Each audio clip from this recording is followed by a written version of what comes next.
Kabla ya kufahamika kwa lugha mkorogo Kiingereza The Mushrooms, bendi ilijulikana Avenida Success kwa lugha ya Kifaransa baada ya mabunuzi yake ya mwaka 1969 na kundi la vijana chipukizi, mandugu wakiwa ni pamoja na mkubwa wao Teddy Kalanda Harrison, George na John Katana Harrison, hapo kabla ya kaka wao wadogo kujiunga nao baadaye. Kufikia mwaka wa 1982, The Mushrooms umaarufu wake ulizidi kunoga huko mikahani ya kitalii kaunti ya Mombasa, kufuatia ubunifu sifike wa Teddy Kalanda Harrison wa nyimbo Jambo Bwana, wimbo mbinu miundo kuwafunza watalii wa ugenini lugha ya Kiswahili.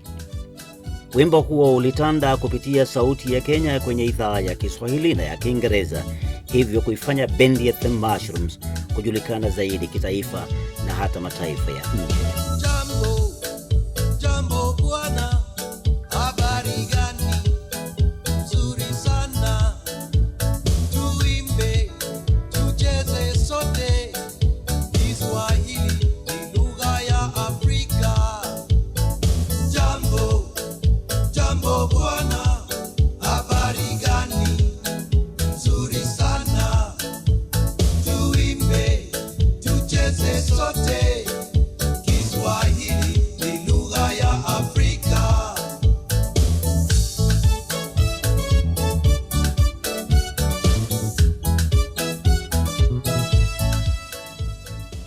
Bendi ya The Mushrooms kiongozi wake akawa ni Teddy Kalanda Harrison, ambaye nafasi yake kachukuliwa baadaye na kakake John Katana Harrison baada ya kuugua kwa Teddy na kuaga kwake mwaka wa 2024. Gumzo mtaani ilifanya zungumzo la ana kwa ana na kiongozi huyo mpya wa The Mushrooms katika mkahawa wa starehe wa Quiver, Mombasa Road, ambako kwanza tukataka kujua mbona kwa jina la utani akajulikana kwa jina la Bishopu John Katana Harrison aka Bishopu. Kiutani mimi waambia mimi ndio spiritual leader wa bendi. Ndio sasa ikakuwa nayo maswala ya utani na jina likashika ati Bishopu. Maana yake mara nyingi kwenye mazoezi mimi waambia jamani tutangulize maombi kwanza. Tutanguliza maombi. Sasa katika ile hali ya mandhari wanasema wapi ya askofu Bishopu aanze maombi. Ikakuwa sasa wewe ni Bishopu. Na jina likashika kweli. Limeshika. Lakini sasa Bishopu na nikuite John Katana Harrison. Na kwanza sijui tusimame dakika moja tu, maana yake tumkumbuke rafiki yetu Teddy Kalanda Harrison. Alikuwa rafiki yangu mkubwa sana. Najua. Na mimi naomba msamaha, maana yake kila wakati tukiongea naye nilikuwa atakwenda namwambia kwamba atakwenda kutembelea kwa Kaloleni. Haikuwezekana. Ndio. Lakini ni kudra tu ya Mwenyezi Mungu. Sasa tuambie John Katana ni nani kwanza cha msingi? Hali ya malezi labda ulikozaliwa, hali ya masomo na kadhalika. Asante sana. Kabisa watu wengi wanzoea kuniita Katana ama Bishop. Huyu Katana ni mtoto wa 5 mzaliwa katika familia ya mzee Henry Matano Harrison ama HGS Harrison alikuwa akijulikana, na mama Mandy Harrison, wote marehemu sasa. Mimi kwetu ni 5. Tulikuwa wavulana 5 na wasichana 2. Nimezaliwa Mombasa, kwetu chimbuko ni Kaloleni ambako iko Kilifi County, lakini tumezaliwa Mombasa, tukakulia Mombasa, tumesoma Mombasa. Kumaliza ndio tukaingia shughuli za muziki, japo tulifanya kazi. Mimi nilifanya kazi Customs and Excise kabla igeuzwe KRA. Na ndugu zangu 2 walikuwa wako Bamburi Cement Factory. Alafu tukawacha kazi hizo, tukaingilia muziki kama kazi sasa. Tukaingilia masuala ya muziki. Na masomo ilikuwa kule Mombasa kama ambavyo umesema. Sasa bwana John Katana Harrison, ni kwamba sasa wewe bado ukiwa kijana mdogo, ndugu zako wale wakubwa wako kina Teddy wameanzilisha bendi ambayo inajulikana kama Avenida Success Band, ambayo baadaye kazaa The Mushrooms. Wewe kibinafsi ulikuja ukaingilia swala hili la muziki lini, baada ya wale ndugu zako kuwa kwenye tafrija hiyo ya muziki? Mimi nianza kwenye shughuli za muziki mwaka 70 71, lakini hususan kisawasawa kabisa 72. Ndio nikaingilia kabisa mambo ya muziki, lakini kwa bado niko kwenye shule ya upili. Naam, okay, sasa mwaka wa 70 hapo 71 pale ndio sasa ukakuwa na ule mvutio sasa kushiriki sana katika masuala ya muziki. Sasa John, utakumbuka kwamba katika sasa wakati wetu tukilelewa sana, wazazi wetu walikuwa nafikiria kwamba mambo ya muziki ni uhuni. Ilikuwa kuaje nyinyi mkaingilia katika swala la muziki, na wakati huo kuna kasumba kwamba wazazi wataki mambo ya muziki, ni uhuni huo? Kweli hata sisi tulipata changamoto hiyo sana. Na haikuanza nje, ilianza ndani nyumbani. Manake baba yetu sana akituambia, wewe naona utakuja kuwa daktari, wewe utakuwa engineer, wewe utakuwa hivi. Hakujua Mungu ametupangia nini. Lakini mama yetu mzazi aliona vipaji vyetu na akaanza kutupa motisha kutokea tukiwa wadogo. Akawa na sisi ngangari, akimwambia mara nyingi baba yetu wawache Mungu wakuwa mjinga kuwapatia talanta za muziki. Zile talanta ndio. So wakati huo tukianza ilikuwa kweli watoto kama mimi nilikuwa nafikiri miaka 12, 13 na naingia kwenye masuala ya muziki. Wengi walikuwa wakija nyumbani, hata ndugu na marafiki, majirani wakiwaambia, mama, hawa watoto wanaelekea barabara mbaya. Akiwajibu, vipaji vyatoka kwa Mungu. Kama Mungu ameona wapatie kipaji kibaya cha muziki, basi wawacheni. So tulipata changamoto hizo kwa wingi sana. Watoto wa Bwana Matana Harrison na Bi Florence Mandi Harrison, licha ya mvutio wa masuala ya muziki, waliimarika sana katika pia masuala ya elimu na kujipata wanafanyia mashirika ya serikali kazi za kifahari. Hizi ni enzi ambazo wazazi walikuwa na kasumba kwamba watoto kujitwika na masuala ya muziki ni njia potovu. John Katana Harrison anazidi kueleza taswira kamili. Pia hiyo tumepata msukumo zaidi nyumbani. Of course baba yetu alitaka sana tuwe katika nyadhifa za kisayansi, za kiudaktari na nini. Na sisi wenyewe pia Mungu alikuwa ametubariki kwa upande wa masomo na upande wa muziki. Maanake nikupa mfano, Teddy amesoma mpaka Makerere. Billy amesoma hii inayoitwa TUK, Technical University ya Kenya, ili wakati ikiitwa Mombasa Polytechnic. Mombasa Polytechnic. Unaona, mimi nilisoma nikafuzu vizuri, ilikuwa natakaniwa niende ninio wakati ikiitwa Egerton College. Mimi nilitaka sana kuwa daktari, lakini ikaitwa Egerton College, na saa wakati huo tukashaanza muziki nikakataa. Sikwenda Egerton College, japokuwa nimepata admission ya Egerton College. Brother yule ninayemfuatia George, yeye aliingilia mambo mechanic. Lakini tuliendelea na shughuli hizo, mimi nikaingia Customs and Excise, kina Billy na Teddy wakaandikwa Bamburi. Tulipofika wakati wa sisi sasa tumeamua kuwa katika muziki kama ndio kazi, ndio maisha yetu, tuliwacha kazi zetu sote. Tukawacha kazi tulizokuwa tumeandikwa, tukaingia kwa mambo ya biashara ya muziki. Na utapata kwamba kusudi sasa kule una mvutio wa kimuziki, labda kuna wanamuziki ambao walikuwa hapo mbele yenu ambao mlikuwa mnavutiwa nao. Labda unaweza kutaja bendi moja ama mbili ama waimbaji wawili watatu hivi ambao waliwapatia motisha katika masuala ya muziki? Naam. Kutoka Kenya waliotupa motisha watu kama Fadhili William, The Ashantis Band. Hii pia kulikuwa na ndugu wawili pale, Rocky na Paddy Gwada. Naam. Alafu kulikuwa na wazee kama Fundi Konde, Paul Mwachupa, mzee Joseph Ngala ambaye alikuwa ni jirani yetu, tukianzisha bendi pale Chuda. Ilikuwa hata mimi natoka shule nikikimbia nije nimchungulie dirishani mzee Ngala. Mzee Ngala ndio. Naam. So ni wengi. Alafu kutoka nje tumepewa motisha sana na bendi za kama TPOK Jazz, Verkiz na kadhalika. Maanake tukikulia tulikuwa tunapiga muziki ya wakati huo inaitwa Kongo kabla haijarudishwa kwa Zaire. Kwa tunapiga muziki ya Kongo na muziki ya Tanzania ya kuiga kabla tuanze kutunga muziki. Naam. Na wakati ambapo tena ulifanya kunijulisha kwa Joseph Ngala na akanifahamisha kwamba jina lake ni Joseph Katana Ngala, nikamuuliza, je, mna uhusiano na wale makatana wale wengine ambao wanacheza ngoma? Akaniambia hao walikuwa ni vijana wadogo, mimi nikicheza saksa wale walikuwa na sana kuja sana kunichungulia, na labda wengine wengi wakapata sasa mvutio sana kwa ule Joseph Ngala ambaye ni gwiji katika mambo ya muziki ya kibango. Sasa Bishopu John Katana Harrison, sasa bendi yenu ambayo ikajulikana kama Avenida, sio hiyo jina lilitokana na nini, likakuja kubadilishwa na kuitwa The Mushrooms.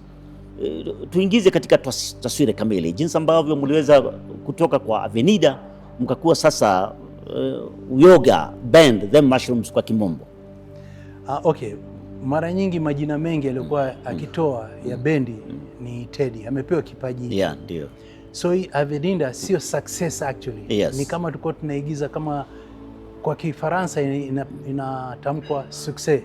Success ndio. So kulikuwa na Negro success na nini. Sasa yeye akatoa hilo jina Avenida, hata sijui alitoa wapi, akaweka na ile success ambayo kwa Kiingereza tusema success. Ndio. Wakati huo mimi na George ilikuwa hatujaingia kwenye bendi, maana yeye ndio wa kwanza, alikuwa mbele yetu sana. Alafu tulivyoendelea na jina hilo, tulivyoanza kupiga maharusini nini, tulivyokuja sasa kuanza kutamani kupiga kwenye mahoteli ya watalii, ndipo tarehe 12 Disemba mwaka wa 1972 mazoezini akasema, nafikiria tuite bendi yetu The Mushrooms. The Mushrooms. The Mushrooms. Yes. Sote tukalipenda jina. Lakini siku ya pili akaja akasema, wajua, mimi nafikiria hivi. Unaona hapa mtaani pale kuna The Spartans. Kule Reef Hotel kuna The Vikings. Kila bendi the. Sisi tujiiteni them, watu wakitukumbuka. Tukakubali. So tukawa them Mushrooms kuanzia wakati huo mpaka sasa. Na kila tuendapo watu huuliza kwa nini them, Kiingereza broken. Kiingereza kinaleta mushkil, hali sintofahamu. Sikasema ni kitu tu cha kimauzo. Ni ile tu ni michongo tu ya ubunifu wa maswala. Nyakati hizi zote, licha ya bendi hii kuwa na wimbo uliobobea wa Jambo Bwana, The Mushrooms walizidi kucheza ngoma za cover songs kupitia misingi ya pop music, rock music ya kina James Brown na wengineo, na pia ngoma kutoka Kongo. Utunzi ulikuwa katika kigezo kipi? Na je, utunzi kamili wa nyimbo na masuala ya kujirekodi umeanza? John Katana Harrison. Bado kabisa. Ilikuwa bado ni cover songs. Ilikuwa tunaigiza muziki. Kwanza ilikuwa muziki ya Kiafrika kutoka Tanzania, Uganda, Kongo zaidi.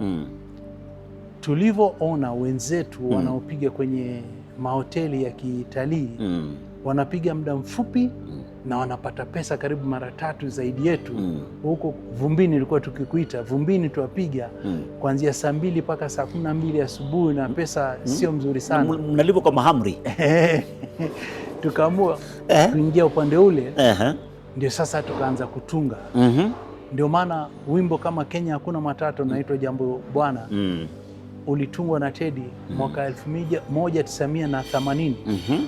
Naona sote tulianza kutunga, mimi mtunzi, Teddy anatunga, marehemu ndugu zangu George na Dennis pia walikuwa watunzi.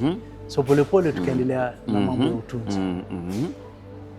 Na jinsi ambavyo umetaja hiyo ngoma ya Jambo Bwana, manake tukija na John Obongo alikuwa ananiambia kwamba wakati huo mlikuwa mnaunda LP, na sasa nyimbo akaniambia kwamba wakati huo namna ambavyo aliambiwa na Teddy, nyimbo hazijafanya kukamilika katika LP, ikatokelezea tu sasa hii Jambo Bwana ikatokelezea tu na ikakuwa sasa ndio hiyo. Kweli kabisa. Wajua na ikakuwa ngoma ambayo tena ndio maarufu zaidi kuliko zile ambazo zilikuwa ambao mmerekodi sasa. Ilikuwa hatujawahi kurekodi sisi. Jambo Bwana ndio ilikuwa wimbo wa kwanza wa sisi kuingia studio kwa mara ya kwanza. Tukaingia tukarekodi Jambo Bwana. Upande wake wa pili ulikuwa wimbo Mombasa. Teddy alitunga Jambo Bwana, mimi nikatunga Mombasa. Nikatunga Mateso na Teddy akatunga Bonde kwa Bonde. Tukatoa singles mbili ambayo ilikuwa iko side A na side B, side A na side B.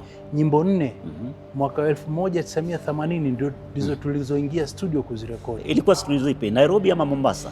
Tulikuja Nairobi. Mkakuja Nairobi. High Fidelity Polygram Studio. Polygram Studio wakati huo. Utunzi wa nyimbo na kurekodi hadi kufikia kiwango cha kutoa album ilikuwa sio kazi haba. John anaeleza kuhusu albamu yao ya kwanza. So albamu yetu ya kwanza tulitoa 1981. 81 ndio.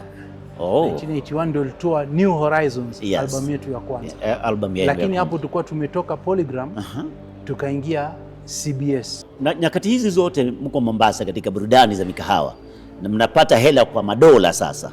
Lakini ikifika mwaka 1987, manake mimi nakufuata sana katika ile kurasa zako za FB, ikakuwa sasa mmepata uhamisho kuja Nairobi. Nini ikaleta ule msukumo kuja Nairobi? Mkaona labda soko kule Mombasa si nzuri zaidi ikilinganishwa na Nairobi, ama hali ilikuwa namna gani? Tupe taswira kamili. Okay, azma yetu Yes. ilikuwa sisi tunataka kujulikana na kutambulika kwa muziki yetu wenyewe. Na sasa ilikuwa shida, kila tukitaka kurekodi mpaka tuje Nairobi. Tukitaka kutokea kwenye vyombo vya habari, redio ama gazeti, inakuwa yabidi tuje Yes. Nairobi. Ndio tukafanya maamuzi mwaka 1982 Ndio. kwamba tutaamua kuhamia Nairobi. Ikatuchukua karibu miaka 6. Na dili dali. Twende tusiende. Twende tusiende. Tulikuwa tushaamua sasa. Wakati wa kipindi cha off season Mombasa hakuna kazi. Yes. Sisi kwa tumesave. Yes. Tunakuja kukodisha hoteli Nairobi. Ndio. Tunatafuta kazi Nairobi. Ndio. Tunapiga tukifanya auditions, tukiomba Mungu tupate kazi. Ndio. Haikuwezekana mpaka mwaka 1987. Kutokea mwaka 1981 tumekuwa tukijaribu. Na kazi yenyewe tunasema tulipewa na Mungu, manake tulikuwa tukija Nairobi kutafuta kazi. Kazi hii ya Carnival tuliipata Likoni Ferry tukiwa tutoka kazini. Rafiki yetu DJ akasema Carnival wanatafuta bendi. Wanatafuta bendi. Sisi tumekuja Nairobi kutafuta, tukupata imetufuatia Mungu. Naam. So tukaja interview mwaka 1986 Novemba hapo. Tukafanya audition, tukapata kazi, tukaja kuanza kazi February mwaka 1987. Manake mimi kuja kuwaelewa zaidi, nilikuwa na rafiki yangu mmoja alikuwa anafanya kazi na Daily Nation, alikuwa anaitwa Eston Moremi. Na endi akanintroduce kwa bendi yenu ya The Mushrooms. Alikuwa rafiki sana wa Teddy. Sasa ilikuwa ni kila Ijumaa ama ilikuwa ni siku gani? Jumatano, Ijumaa na Jumapili. Siku tatu. Siku tatu. Wale mlileta burudani kweli, nakwambia. Mlileta burudani. Sasa wakati ambapo sasa ukiingia katika mambo ya kandarasi sasa, mshakwenda kuleta burudani katika nchi za ng'ambo ama bado mko katika within the country ama bado? La, tumebahatika. Tumefanya kazi nchi za nje nyingi sana. Hasa sana Dubai. Mlikuwa Dubai sana mnakwenda. Sio Dubai tu pekee yake. Arabuni tumekuwa karibu Emirates kama 4, UAE yani. Tumekuwa Bahrain, Afrika tumekuwa Morocco, Seychelles, Djibouti, Botswana. Unajua tutasafiri sana. Mmesafiri sana. Ulaya tumeenda nchi nyingi sana. Na je, bendi ya The Mushrooms iliwashirikisha kina nani? John Katana Harrison. Wajua mama yetu alikuwa akituambia mkiona mtu ana talanta ya muziki mweza kumsaidia mumsaidie. So sisi tulipokuwa tumesettle sasa kibiashara ya muziki, tukaona kuna binami zetu yani makazi wetu wengine wanao talent ya muziki, tukawafundisha, tukawafungulia band. Tukiwa Mombasa tulikuwa na band zingine 3. Sisi The Mushrooms, Mushrooms Connection, Mushroom Sensation na The Mushrooms ilikuwa inapiga jazz kwa inaita quartet. Na ukiangalia hizo bendi karibu zote zilikuwa na binami zetu ama watoto wa binamu zenu. Katika zile ambavyo mimi huwa nakufuatilia, kwanza katika familia yenu wazazi, hakuna mtu ambaye ni mwanamuziki. Mama si mwanamuziki lakini anapenda muziki, mambo ya burudani, lakini unapata kwamba baba naye hapendi mambo ya muziki, manake anaona ni uhuni. Hii talanta mkatoa wapi? Lakini manake kwa wakati mwingi inasemekana yani jinsi za kitu hutokana na wazazi. Mama yetu alikuwa anaimba kwaya. Ameimba kwaya muda mrefu. Na nafikiri talent yetu ya muziki ilitoka kwa mama. Baba alipiga lakini yeye alikuwa na ile watu wapenda mambo ya ofisi so hakuzingatia. Lakini mama yetu alikuwa akiimba kwaya na yeye ndio alikuwa kama tukianza alikuwa kama guide na prefect wetu. Ndio. na mwenye kushikilia fimbo na karoti. Alikuwa na mshauri mkubwa kabisa, manake, na mwelekezi mkubwa. Katika ile hali ambapo mmeanza mambo ya muziki, vyombo vyenu vilikuwa vimechakara na ikafika wakati mwingine hata mama alikuwa anakwenda kuchukua mihela kusudi muweze kununua vyombo. Mama kapenda nyinyi sana mkue katika hiyo talanta ambayo mlikuwa mmeonyeshana, sio kweli? Tukianza ilikuwa hatuna vyombo, ilikuwa tunaenda tukiomba, hata ilikuwa hatuna pesa za kukodisha. So ilikuwa tunaomba gitaa kwa huyu, gitaa kwa yule, drums kwa mwingine, tunatia kwenye mkokoteni, naenda kwenye show. Mnakwenda katika show? Sasa ikaja mpaka siku moja ikawa tumeenda kukodisha drums mahali. Lakini yule bwana akaja akapewa pesa zaidi ya zile alizokuwa ametucharge sisi. So ikifika siku ya Jumamosi tumeenda na mkokoteni pale kuchukua zile drums. Akatuambia bwana, poleni, mimi nilipata kidogo mpango mwingine, hizi drums zikodisha huko. Tukarudi nyumbani kwa shingo upande, shingo yani mabega chini kila kitu. Naam. Mama yetu akatoka akatuona, haya kuna nini? Tukamwelezea. Akasema yani drums tu ndio zimewafanya msiende kazini. Leo ni Jumamosi, kesho nikitoka kanisani tukutaneni. Jumapili alipotoka kanisani akaja akatuambia, Jumatatu nataka muende town, mjini, kwa duka fulani, mkatafute hiyo drum set kama nini, uje mniambie ni pesa ngapi. Naam. Well, ilipofika Jumatatu, Teddy na Billy walioenda wakaenda Shankadas, duka moja. Shankadas ilikuwa very popular hapa Nairobi na vile vile Mombasa.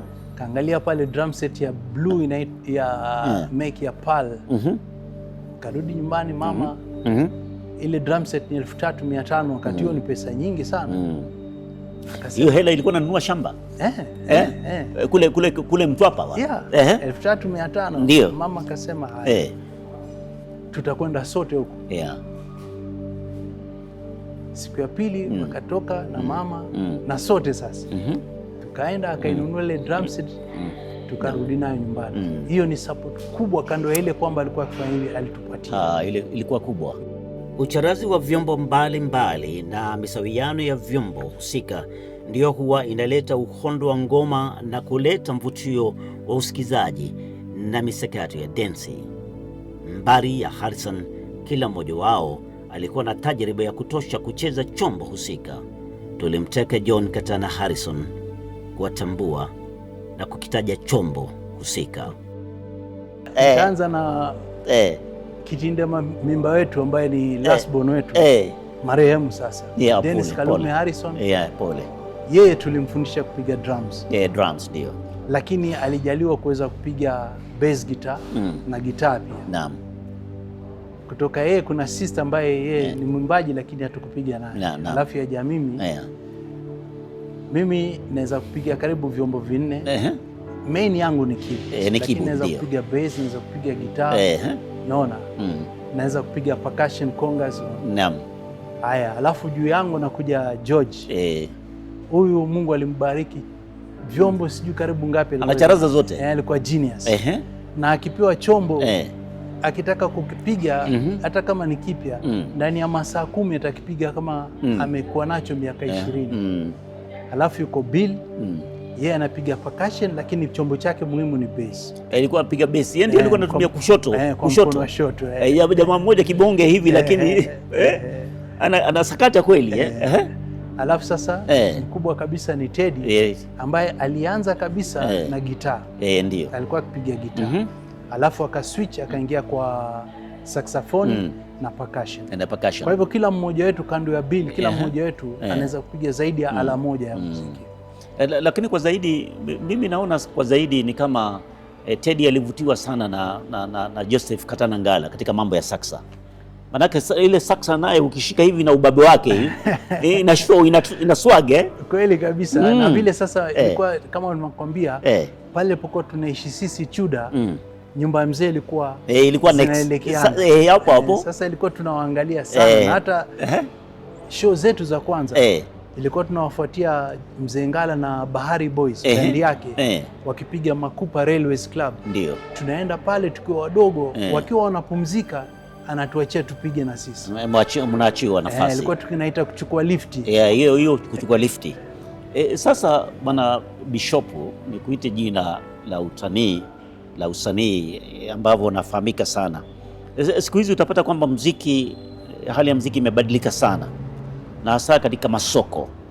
Manake nyakati zenu mlikuwa na santuri, ikakuja mambo ya kaseti, mambo ya CD, na kulikuwa na maduka ya kuuza kama ambavyo Shakanda Azizo zilikuwa zinauza vyombo, na sijui kama zilikuwa zinauza muziki.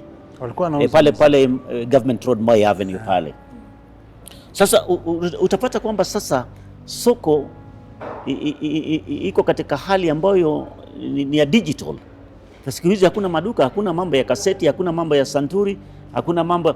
Sasa mwanamuziki anafaidika jinsi gani? Wewe ukitoa ngoma sasa kama The Mushrooms, lazima uweke wapi ndio kusudi upate mihela? Manake licha na burudani kutoa, lazima upate mihela ya kuishi na watoto kusoma.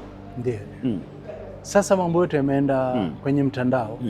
So wengi tunapotoa muziki tunaiweka mtandaoni. Lakini haitoshi, manake platforms ziko nyingi sana mtandaoni. Naam. Sasa ni vyema ukiwa na kampuni ambayo yajihusisha na distribution wa muziki. Ukiwa na mikataba nayo, kampuni moja inaweza kupelekea muziki yako kwenye mitandao karibu 50, 30. Sasa inakuwa muziki yako kununulika mtandaoni ni njia rahisi. So inakuwa pesa siku hizi si kama zamani kwamba mtu aende akanunue santuri ama anunue kaseti ama CD. Mambo biashara yote mtandaoni. Naam. Sasa bendi yenu si ya juzi, imekita miaka kama ambavyo umetaja katika kuanzia hiyo miaka 72. Lakini bado ukicheza ngoma zenu za The Mushrooms bado unasikia zina raha yake. Yani they are kind of like ageless songs. Siri huwa ni nini? Okay. Kwa wanamuziki wenyewe hakuna siri. Kwanza kuna ile upako wa Mwenyezi Mungu. Lakini pia tukizungumzia kibinadamu, lazima muziki yako ala zile zipangike vizuri. Alafu sauti ziwe zimepangwa vizuri. Naam. Alafu mashairi yawe ni mazuri ambayo yaweza sikika. Ule mtiririko wa maneno. Mashairi ambayo yaweza kukubalika na vijana kwa wazee. Unaona? Naam.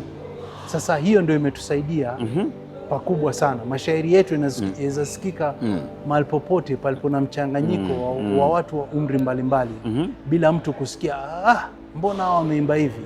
Unaona? Mitumbo hizo ya The Mushrooms, bali na uimbaji wa ngoma zao mara kwa mara, walifanya cover songs ambazo ziliwavutia sana mashabiki wao kwa kigezo cha juu. Hapa ni kionjo cha nyimbo Mtoto Singuo. Mtoto singuo, utaomba mtu baba.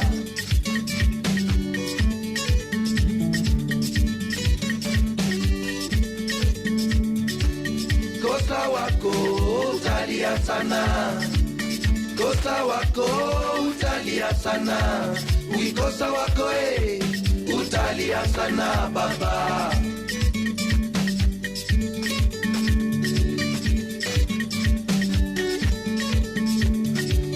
Masikini sina wangu masikini mi sina wangu nakosa wangu minalia sana mama. Tukatike isikuti tukatike, hey mwana wa Ingo tuende Kakamega. Omulina wanje ni mwana wa mbele, hey omulina wanje hey ni mwana wa Ingo. Tukatike isikuti tukatike, hey tukatike okutio. Singuo utaomba mtu, singuo utaomba mtu, mtoto singuo utaomba mtu mama.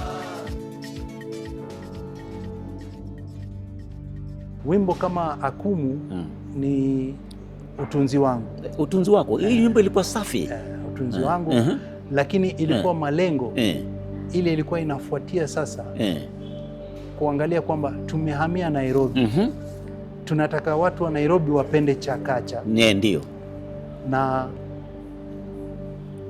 hatuna njia isipokuwa kutunga nyimbo, na tushajua waliokuwa wakipenda muziki sana especially ya Kizaire ama ya Kikongo wakati ule ni Wajaluo, ndugu zetu Wajaluo.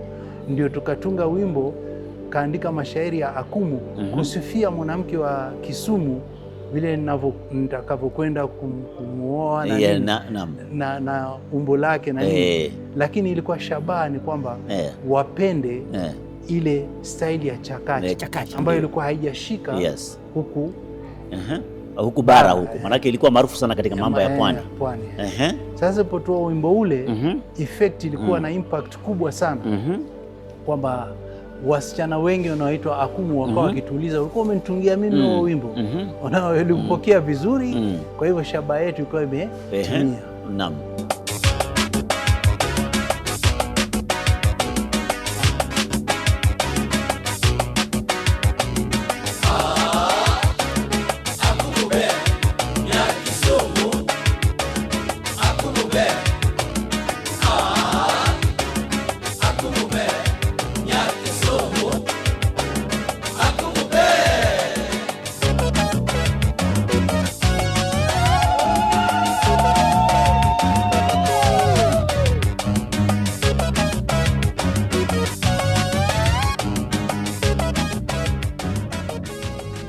Masuala ya social media na majukwaa ambayo yameleta taswira mbadala ikilinganishwa na hali halisi ya hapo awali. Digital platforms zilifutilia mbali masoko ya masanturi, cassettes, CDs, flash disk na katika mambo ya mziki. Tulimtaka John Katana Harrison atupe wazi jinsi wanavyopambana na taswira hino na itikadi mbadala. Social media ina changamoto zake na ina manufaa yake. Changamoto kubwa ni kwamba muziki yako itapatikana ama itasambazwa bure kwa urahisi sana. Lakini ukigeuza lile peni upande wa pili ni kwamba muziki yako ikisambaa sasa, ikiwa itapendwa, rahisi sana wewe kuitwa kwenye shows. So inakuuza na huku inakupokonya royalties.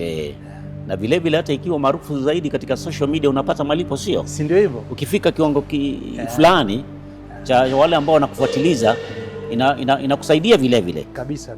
John Katana Harrison, licha ya kualikwa chuo kikuu cha Egerton, kaunti ya Nakuru, kwenda kusomea taaluma ya usayansi wa daktari, aliona aendelee kuishi Mombasani kusudi kujiendeleza na masuala ya muziki. Hiyo ni licha ya kuajiriwa kama afisa wa forodha na kuanza kazi kisiwani.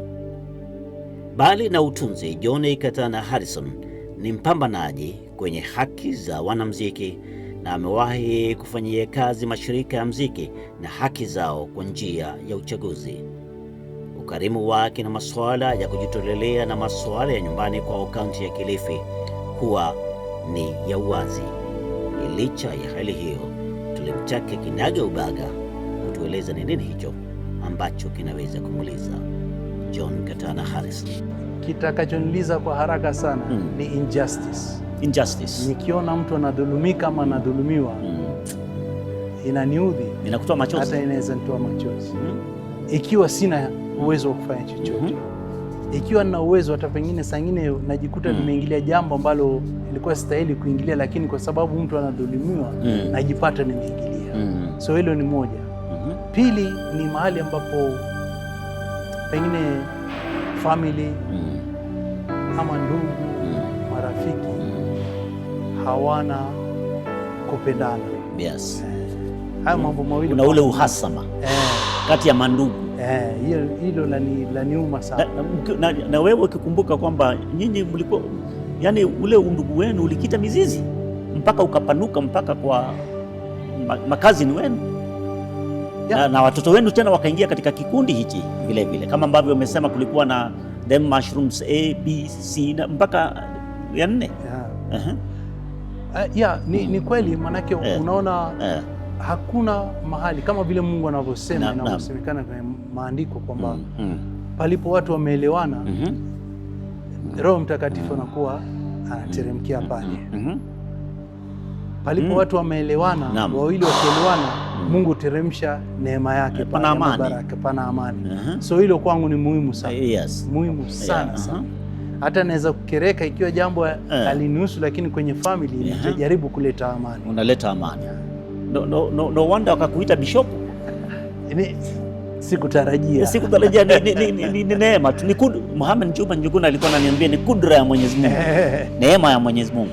Sasa unaona siku zenu katika hali ya utunzi na namna ambavyo ulitunga hiyo nyumba yako ya Akumu, ni sharti ulichukulia muda katika kuandika hiyo mitiririko ya maneno kusudi ikakuwa ni ngoma ambayo inaweza kuwa na mwamba katika hali ya burudani.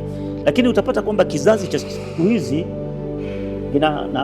na kutumia mitambo ya AI kinakwenda katika studio, wanachakaza drum pale, wanachakaza bass guitar pale, na wewe ndugu yako alikuwa anacheza sax ambao ndugu yako, alafu anatoa muziki, lakini ule muziki hautakaa, utakuwa ni one wonder hit. Baada ya miezi mitatu umetoka, lakini Akumu yako bado ipo. Wape ushauri wale vijana. Hawajua muziki ina roho. Muziki ina roho. Na unapoinyima kuwa na input yako ya roho yako, yani ina uhai, lakini nasema roho. Wajua watu sengine nasema roho ya nyuma, hapana. Ndio. Kuna roho na moyo. Ndio. Sio? Yes. Uhai unatokana na roho. Ndio.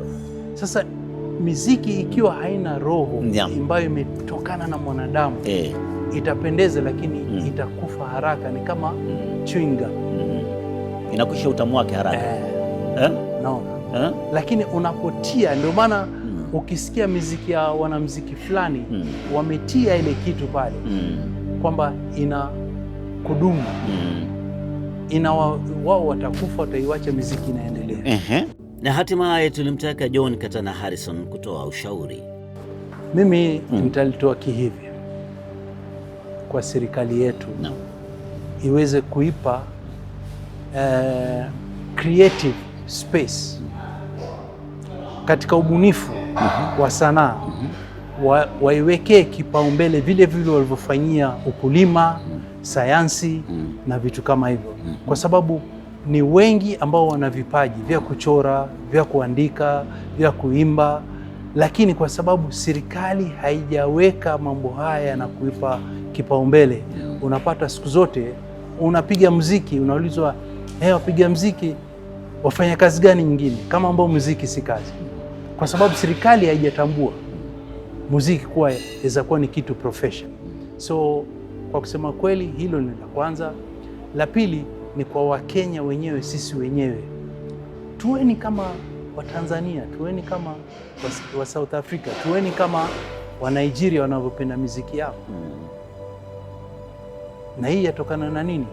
Kwamba airwaves zetu zinatawaliwa na muziki ya nje, ili hali katiba yasema 40% iwe ni content ya Kenya, lakini utapata mashirika ya utangazaji wanatumia kama content 15%.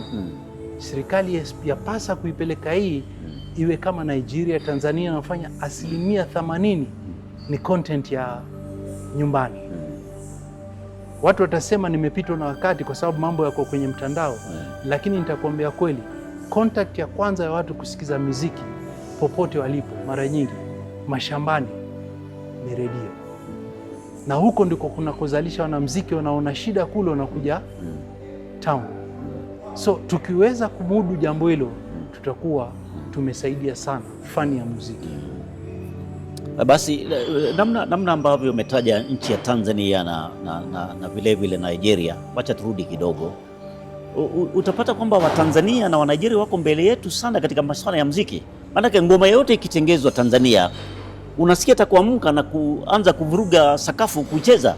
Kina Burna Boy kutoka Nigeria unasikia tu, lakini Kenya ni nini ambacho kinang'ata Kenya kusudi tuwe katika kile kiwango labda cha Watanzania vile vile na wa Nigeria vile vile? Okay, nitaanza na Tanzania. Tanzania walipata bahati kutokana na Mwalimu Julius Nyerere aliposema kwamba mambo ya sanaa yote especially muziki, utunzi ufanyike kwa Kiswahili. Ndio maana unapata hata bendi za kutoka Kongo wakati ule zilizokuwa Tanzania, kina Makii, kina nani waliimba kwa Kiswahili, ikakuza lugha ya Kiswahili kiasi cha kwamba kikabobea. La pili, Tanzania kulikuwa na baraza la sanaa ama la muziki BAMUTA, baraza la muziki Tanzania, ambapo mashairi yote kabla ya kurekodiwa zamani hizo yalikuwa kupelekwa pale kutasminiwa, waseme haya yana maadili. Ndio maana unapata hata wasanii wa Tanzania wanaweza kuimba matusi kwa Kiswahili na bado ukasikia kuna utamu wake. Kuna utamu wake. Wetu wa Kenya wengi especially wa mitaani wataimba jambo kama niseme uketia, watahitaja lile neno nyeti kiasi cha kwamba mzazi hawezi kusikiza muziki. Kweli. So lugha kuwa na control ya lugha ni kitu muhimu sana. Alafu mambo ya mapangilizi, sauti na nini ni kitu muhimu. Kaka watatu wa bendi The Mushrooms tayari hawapo nasi tena. Dennis Kalume Harrison, George Zero Harrison na Teddy Kalanda Harrison. Mwandani wao pia wa kundi la The Mushrooms Naris Barak Marzuk pia hayupo nasi tena. Mola azirehemu roho zao pema peponi.